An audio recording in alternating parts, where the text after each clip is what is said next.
오늘은 중학교 1학년 2학기에 원과 부채꼴의 세 번째 단원, 세 번째 시간인데요. 자, 뭘 배울 거냐면 부채꼴의 호의 길이와 넓이에 대해서 공식들도 배우고 여러 가지 도형들의 넓이나 길이를 구하는 것들도 한번 배워보도록 하겠습니다. 자, 우선 부채꼴의 호의 길이와 넓이인데 부채꼴을 배우기 전에 뭐부터 배워야 되겠어? 원부터 배워보자. 자, 원의 넓이 기억하나요? 원의 넓이 구하는 공식은 우리가 초등학교 때 배웠었어. 어떻게? 반지름을 R이라고 했을 때, 반지름, 넓이 구하는 거야? 반지름 곱하기 원주율, 이렇게 했던 것 같아. 그러면 원주율이 뭐지? 기억이 나나요? 원주율은, 자, 우리가 원을 그렸을 때, 원은요, 항상 요 지름이 존재하지. 그럼 원은 요 지름과 원주, 즉 원의 둘레가 어떤 비율을 가지고 있대요. 어떤 비율이냐면 원의 둘레를 지름으로 나눴어. 요 지름으로 나누면 항상 똑같은 값이 나온대. 그걸 우리가 조금 어렵게 일정해요 라고 하거든.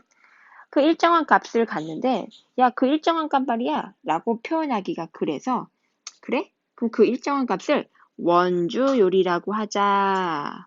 라고 해서 얘는 원주율 이름을 지어준 거야. 그래서 우리가 좀 이 이름을 좀 기억하셔야 돼요. 근데 원주율이 약 얼마로 계산이 되냐면, 우리 초등학교 때는 뭘로 계산했었지? 3.14예요. 아니야. 어떤 문제는 3.1로 나오는 문제도 있었는데. 그렇지, 맞아. 또 3이라고 주어지기도 했어. 그래서 3.14나 3.1이나 3.3이라는 숫자는 정확한 원주율은 아니지만 계산상 우리가 원주율을 이렇게 계산했거든. 근데 이제 좀 더 정확한 계산을 하고자 원주율 그 비율을 한번 정리해 봤더니 비율 계산했대. 뭐 여러 가지 도구를 사용해서 계산하기도 하고 공식을 가지고 계산하기도 하는데 그 공식으로 계산했더니 얼마가 나오냐면 3.14 1592 점점점점점 이렇게 끝이 없는 소수가 나온대. 이렇게 끝이 없는 소수를 조금 어려운 말로 끝이 없다라고 해서 무한소수라고 하거든. 자, 이 무한소수는 우리가 중학교 2학년 1학기에 나오니까 그때 다시 설명하기로 하고, 어쨌든 3.1415 어쩌고저쩌고 얘를 늘 언제나 이렇게 계산하기가 너무 복잡할 거 아니야. 그래서 우리가 기호를 하나 정해줬어. 수학은 이렇게 정하는 거 되게 좋아하는 과목이거든. 이 기호를 우리가 이렇게 U자지만 여기 끝에를 이렇게 구부리는, 여기는 똑바로 이렇게 쓰고요. 여기는 끝에를 약간만 구부리면 돼. 이렇게 읽을 때는 어떻게 읽냐면 파이라고 읽어요. 파이. 자, 사과파이 막 이럴 때 그 파이하고 똑같은 발음이야. 파이라고 읽고요.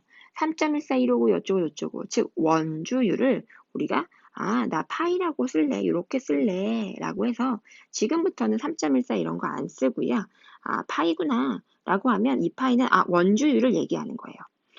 그러면 자, 바로 원의 둘레와 넓이를 한번 구해 볼게요. 원의 둘레 길이는 어떻게 구했었지? 지름 곱하기 원주율이라고 했었어. 왜? 자, 그래서 지름이 어떻게 나와요? 지름은 자, 반지름에다가 2를 곱하는 거니까 2 곱하기 아까 반지를 뭐라고 놓자고 그랬지? R이라고 놓자고 그랬지? 여기도 R이 있어요. 자, 반지름 곱하기 2 하니까 얘가 지름이 되죠? 거기에 파이를 곱해주면 돼요. 그래서 우리가 문자로 외울 때는 어떻게? 2파이 R 이렇게 외우면 되는 거야. 자, 또한 넓이는 우리 넓이 구하는 공식 아까도 한번 썼었잖아. 여기다 썼었어.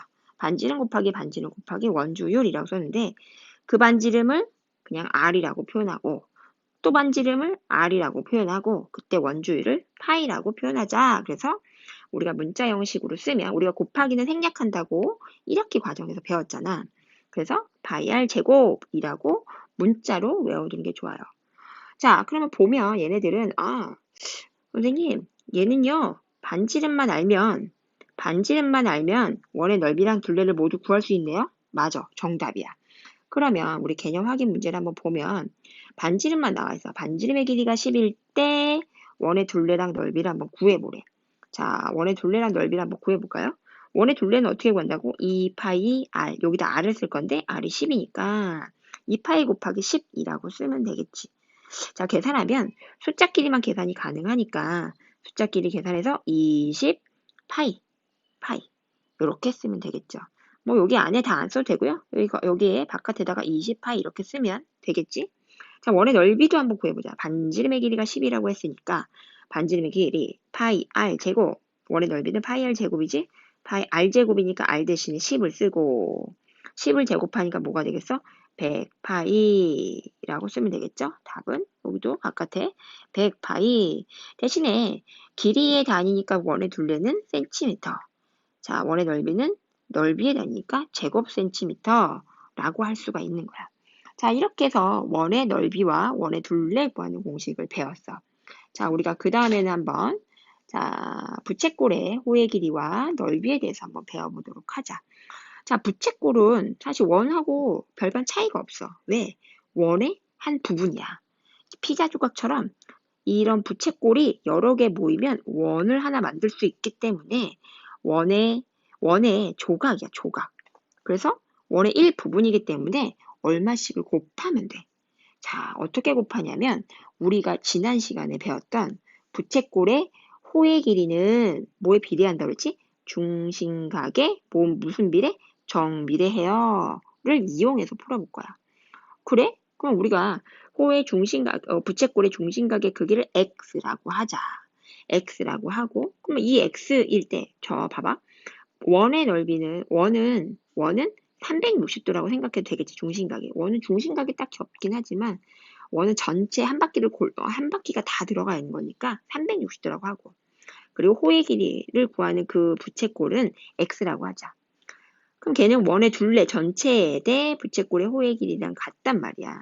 그래서 360대 x는 자 2파이 r 대 L을 길이라고 보면 호의 길이라고 보면 내항의 곱과 외항의 곱이 같지요. 그러면 360 곱하기 어이구 좀 잘못 썼네. 자 다시 써볼게요.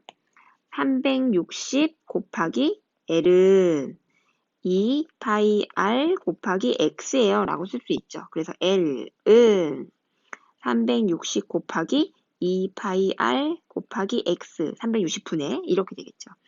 그런데 얘를 조금 더 이쁘게 쓰자니 360분의 x? 아, 전체분의 x만큼이구나. 그래서 우리가 쓸 때 2파이 r 곱하기 원의 둘레에다가 360분의 자 중심각 x만큼 부분만큼을 구하면 되겠구나 라는 거야. 그럼 부채꼴의 넓이는 어떻게 구하? 같은 방법이야. 부채꼴의 넓이도 중심각이 어떻게 한다고 그랬어? 정비례한다고 그랬단 말이야. 그러면 또 비례식 한번 써볼까? 360대 x는 원의 넓이, 원의 전체 넓이 대 부채꼴의 넓이가 되니까 부채꼴의 넓이를 이번엔 s라고 한번 써보자. 그럼 여기에서 내항의 곱과 외항의 곱이 같아요 라고 쓰면 또 어떻게 되겠지? 한번 써볼까요? 360 곱하기 s는 자 파이 r 제곱이 있고 곱하기 x도 여기서는 x도를 얘기하는 거예요. 자 곱했어. 그럼 뭐야 또 s는 우리가 넓이를 구하고 싶으니까 파이 r 제곱 곱하기 뭐야 360분의 360을 나눈 거죠. x라고 쓰면 되는데 여기가 360분의 x 하면은 부분이 될 것 같아. 그래서 책에 있는 공식으로 쓰자면 파이 r 제곱 곱하기 360분의 x를 쓰면 되겠구나. 별거 아니네. 자, 왜 별거 아니라고 했을까? 얘는 원의 둘레랑 똑같아. 거기에 뭐만 곱했어? 360 곱하기 x만 곱했어. 360 곱하기 x만 곱했어. 또, 자, 여기도 마찬가지로 여기도 파이 r 제곱은 원의 둘레야. 근데 거기다가 뭐만 곱했어? 360분의 x만 곱했구나. 별거 아니죠? 외우기가 쉬울 거야. 자, 그러면 문제를 한번 풀어볼게요. 반지름의 길이가 4이고, 그럼 얘는 부채꼴은 반지름과 뭐가 나와서 중심각의 크기가 두 가지가 나와야 문제를 풀 수 있겠구나 라는 생각이 들겠지. 자, 부채꼴의 호의 길이 구하는 공식은 뭐예요? 2파이 r, 여기다 r을 쓸 건데 r이 4라고 했어. 그리고 45도를, 자, 중심각을 여기다 45도라고 쓰기만 하면 뭐 각도, 도 표시하는 기호는 생략해도 되겠죠. 요것만 계산하면 되는 거야. 그러면 자, 얘를 먼저 계산하면 얼마가 되겠어요? 8파이가 되겠고 곱하기 요걸 약분해 볼까요? 요거 45랑 36을 약분하면 뭐가 되겠어? 8분의 1이래. 약분하면 얼마가 되겠어? 파이 이렇게 쓰면 되겠다. 자, 부채꼴의 넓이도 한번 구해볼까요? 자, 똑같이 원의 넓이 구하는 거에다가 360분의 x를 해주면 돼. 원의 넓이, 자, 파이 r제곱. 그리고 360분의 얼마? 똑같이 45도니까 45도야. 그럼 요거는 4, 4, 16. 16파이에다가 아까 360을 45도로 나누니까, 45도를 360 나누니까 8분의 1이라고 했어. 그래? 그러면, 요거 약분된다. 8, 1은 8, 8이 16. 그래서 2파이, 2파이라고 쓰면 되겠죠? 당연하게 단위는 길이의 단위는 센티미터로, 넓이의 단위는 제곱센티미터로 표현할 수가 있겠더라라는 거야. 이렇게 부채꼴의 호의 길이와 넓이까지 우리가 구했는데, 꼭 중심각이 나와야 부채꼴의 넓이를 구할 수 있을까? 라는 의문이 생겼어. 그래서 우리가 다음 페이지에 보면 꼭 부채꼴의 넓이가 나오지 않더라도, 부채꼴의 중심각이 나오지 않더라도, 넓이를 구할 수 있더래. 자, 어떻게 하는지 한번 살펴보도록 할게요. 자, 다음 페이지를 보면, 자, 부채꼴의 호의 길이와 넓이의 관계를 볼 거야. 자, 요거를, 자, 어떻게 설명할 거냐면, 선생님이 한번, 자, 부채꼴의 넓이 구하는 공식 한번 써볼게. 파이 r제곱이잖아. 내가 파이 곱하기 r 곱하기 r 이라고 r제곱을 쓸게. 거기에 360분의 x라고 쓸 거야. 이것도 괜찮지? 근데 잠깐 비교하려고 부채꼴의 호의 길이를 2 파이 곱하기 r이라고 쓸게요. 곱하기 360분의 x라고 쓸게. 이건 부채꼴의 호의 길이를 구하는 거야. 그래? 여기를 잠깐 조금 바꿔볼게. 여기는 2파이 r이 있잖아. 나 이거 2파이로 만들고 싶어. 그러면, 자, 여기다가, s를 조금 여기 옆에다가 다시 써줄게. 자, s는 똑같이 이건데, 그래? 나 여기다가 2를 한번 곱해보고 싶어. 근데 식이 달라지잖아. 2배가 된 거잖아.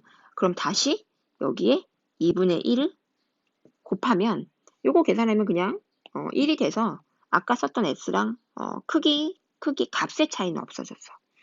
자, 그 다음에 비교할 건데 한번 보세요. 선생님이 어떻게 풀어나가는지. 여기 2파이야 2파이랑 똑같다. 2파이야 2파이랑 똑같지. 그리고 여기 360 곱분의 x도 똑같아. 여기 360분의 x도 똑같아. 그러면 선생님이 보라색 형광펜으로 밑줄 친 부분을 L이라고 고쳐줘서 되겠네. 자, 그렇게 한번 써볼게요. 자, 그러면 2분의 1은 앞에 안 없어졌는데, 이 보라색 부분을, 여기 보라색 부분을 내가 뭐라고 쓸까요? L이라고 쓸 거야. 여기 보라색 부분을. 자, 여기 보라색을 여기다 쓰면, 여기 보라색 부분 한번 써보자. 여기다가 쓸게요. 뭐라고 쓴다고? L이라고 쓴다고. L. 그리고 남는 거 뭐 있어? 여기 남았잖아. 여긴 보라색 못 들어갔잖아. R이라고 썼어요. 이상하지? 자, 봐봐. 부채꼴의 넓이 구하는 공식이야. 부채꼴의 넓이 구하는 S인데, S가 또 뭐로 나왔냐면, 2분의 1 LR이라는 공식이 나온 거야. 그래서 여기는 뭐 R부터 썼는데요. 똑같죠? 자, 반지름의 길이가 R이고요. 이번에 아까 꼭 중심각이 나오지 않고, 호의 길이가 나왔을 때도 부채꼴의 넓이를 구할 수가 있더래. 방법은 요것 때문에 2분의 1 LR 또는 뭐 2분의 1 RL 요거는 똑같으니까 자 공식을 꼭 외워두셔야 돼요. 자 그러면 문제를 한번 풀어볼까? 문제를 보면 오른쪽 그림과 같이 반지름의 길이가 5고요. 호의 길이가 2파이가 나왔대. 아까 반지름하고요. 중심각인 x도가 나와야지 우리 부채꼴의 넓이 구할 수 있었는데 이거는 몰라요. 하지 말고 당황하지 말고 우리가 계산을 했던 거를 개념을 배웠던 걸 생각해 보는 거야. 부채꼴의 넓이 구하는 공식이 두 종류였어. 어떻게 두 종류였지? 물론 앞에 장에서 배웠던 뭐가 있었지? 파이 r 제곱 곱하기 360분의 x였어. 자꾸 입으로 해보는 것도 좋은 방법이야. 또 방금 배웠던 중심각이 나오지 않았을 때는 2분의 1 LR 또는 2분의 1 RL이 있었어. 그래? 그럼 부채꼴의 반지름의 길이가 나와서 여기 반지름 나와서 R. 그럼 여기에 L 호의 길이만 나오면 되는데 호의 길이가 나왔지. 그래서 이거 계산하면 2가 약분이 돼서 없어지고 답은 5파이가 될 거야. 제가 여기서 당황하지 말라고 식을 알려준 거야. 어떻게? 부채꼴의 넓이 구하는 공식이 두 가지구나. 1번, 얘는 반지름과 중심각이 나왔을 때는 요 공식으로 풀어주면 되겠고, 2번, 얘는 반지름과 부채꼴의 호의 길이가 나왔을 때는 2번 공식을 쓰면 되겠다. 라는 거야. 그래서 조건에 맞게 공식을 써서 답을 구하는 것도 굉장히 좋은 방법 같아. 이렇게 개념을 배웠는데 개념만 가지고는 우리가 수학을 다 안다고 할 수 없으니까 문제를 많이 풀어보고 자, 또 문제풀이 영상으로 다시 만나도록 해요.